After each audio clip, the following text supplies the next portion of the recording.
So Super Rugby Round 10 Friday games, 2 away victories. The Highlanders down the Blues 34-16 in Auckland, and the Lions 29. Waratahs lay a big old goose egg, no points over in Sydney. So pretty big results for the two winning teams. Definitely helps them on in their battles for the playoffs, basically. For the first result, tries to Hunt Frizzell, got 3, massive performance for him. And Kane Hamilton, who is not Aaron Smith, came up with the try of his own. So, yeah, very much positive stuff on show from the Highlanders. The Blues tries to Ruru and Manu. So Frizzell scored more tries than the Highlanders. So Highlanders and the Blues and the Waratahs put together. But yes, the start was pretty indicative of this game. I think it was 38 seconds. Highlanders scored their first try, 5-0. Within 4 minutes, it was 12-0. And yeah, it was just not looking like the Blues' night. But yeah, the Blues did show, to their credit, a little bit of mettle. And for about 15 minutes, I don't want to say they were dominant, but they were at least back in the game. They put on 11 unanswered points and got back within a point of the Highlanders. So, you know, it was 12 points to 11. I wasn't getting my hopes up personally, but it was at least looking like the Blues might make a game of it at that point. The Highlanders almost took that lead out immediately back with kind of a freak incident where one of the guys passed it directly into the teammate's head next to him, and it flew forward off the guy's head, and they went on to touch the ball down over the goal line, but it was ruled not a try because the pass into the head was forward. So that may be a tactic going forward that the Blues can adapt. It says, you know, pass the ball into a guy's head, get it to knock forward, and then see if you can score instead of a kick through. I don't know, man. I'm just getting desperate with the Blues. They're just rubbish. Anyway, so yes, the Highlanders are very sharp. Very sharp. It was kind of like watching a Division 1 team against a Division 2 team for much of this game, because when the Blues made mistakes, they were being punished by the Highlanders or very nearly punished. Highlanders were forcing the Blues on the back foot and just looking more organised, smarter. Just, you know, things were going a lot better. For the Blues, they had a bit of ball, but it was just aimless and going nowhere and seemed to be without a plan for much of the game. Second half especially was just a pretty atrocious watch. I don't know what the Blues were doing, but the Highlanders' defence is one of the best in the competition, and it showed, and it made the Blues just look just really poor. Rubbish even. So yeah, Blues out of ideas. And apart from that 15-minute period where they put on those 11 points, just didn't look like really threatening. The Highlanders pretty much just look like all the other New Zealand teams in that they are a cut above. You know, they make teams just look bad. And they did it to the Brumbies as well last week, where the Brumbies had a lot of the ball and were attacking, and then the Highlanders would get the ball and score.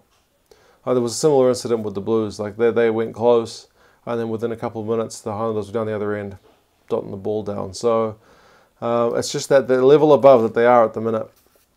And the Blues definitely didn't have any answers.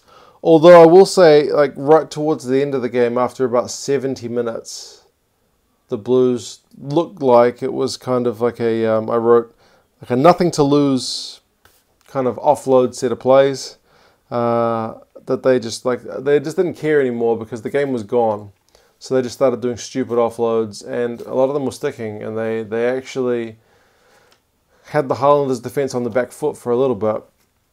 I think that's what the Blues should just do every week, because whatever they're doing at the moment isn't working. And they've always been a team who've had a bit of kind of crazy flair about them running it out from their own 22 instead of kicking it like, oh, drastic. But yeah, I mean, there's nothing to lose at this moment. They're not going to make the playoffs, so you might as well just play some stupid rugby. Just do offloads in stupid positions, and you'll probably get beaten most of the times, but that's not going to be a change from what's kind of the norm at the moment. And who knows, there might be that odd game where, you know, you get lucky and 6 or 7 50-50 balls in a row all stick, and you'll cut teams apart. Yeah, but I mean, I remember when Cheika took over the Waratahs, he didn't let them kick for that first season, and they didn't do very well. They finished in the bottom half of the table, but he was just trying to do something with their mentality and switch things up.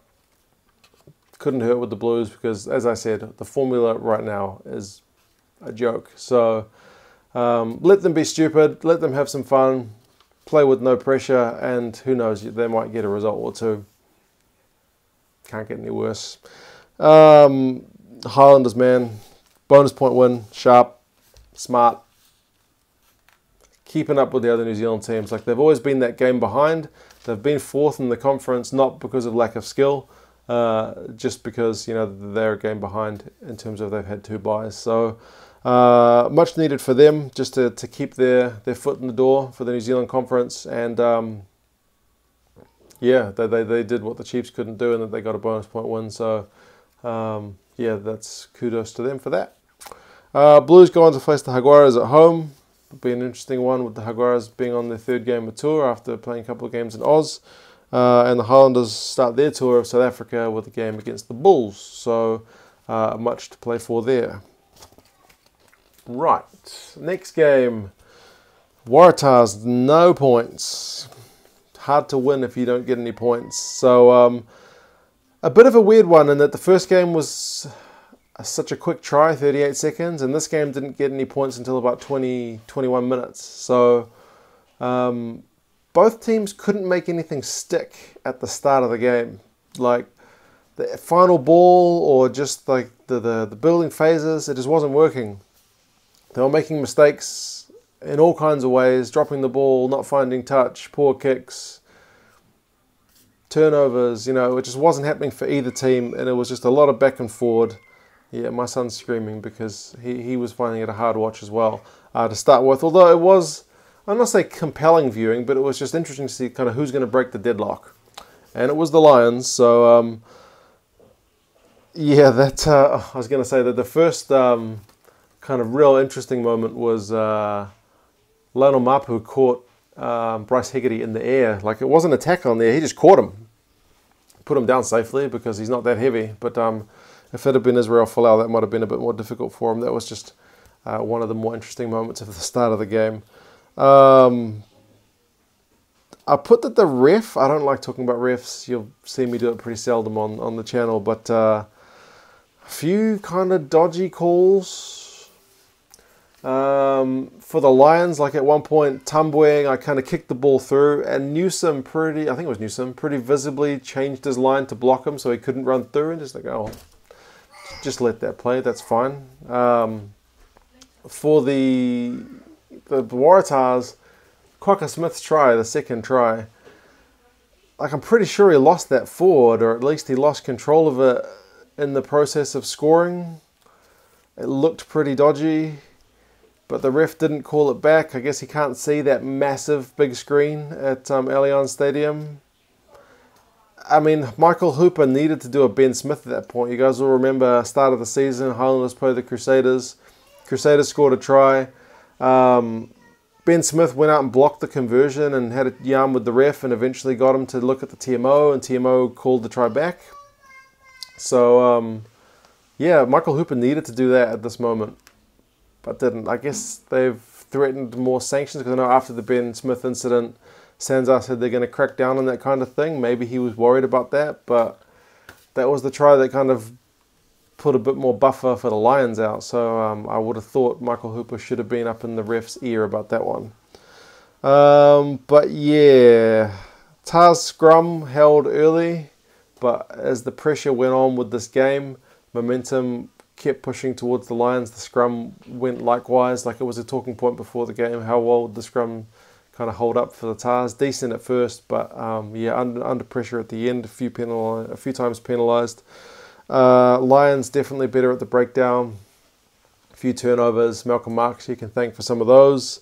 The Tars were just sloppy, and it's just not making things stick early on, and then it just continued throughout the game. Second half was really poor. Whereas the Lions, they were poor at the start, but they actually got progressively sharper and just looked better throughout the game. So, I mean, that shows in the scoreline just how much kind of out in front the Lions ended up getting. Lions set pieces were good.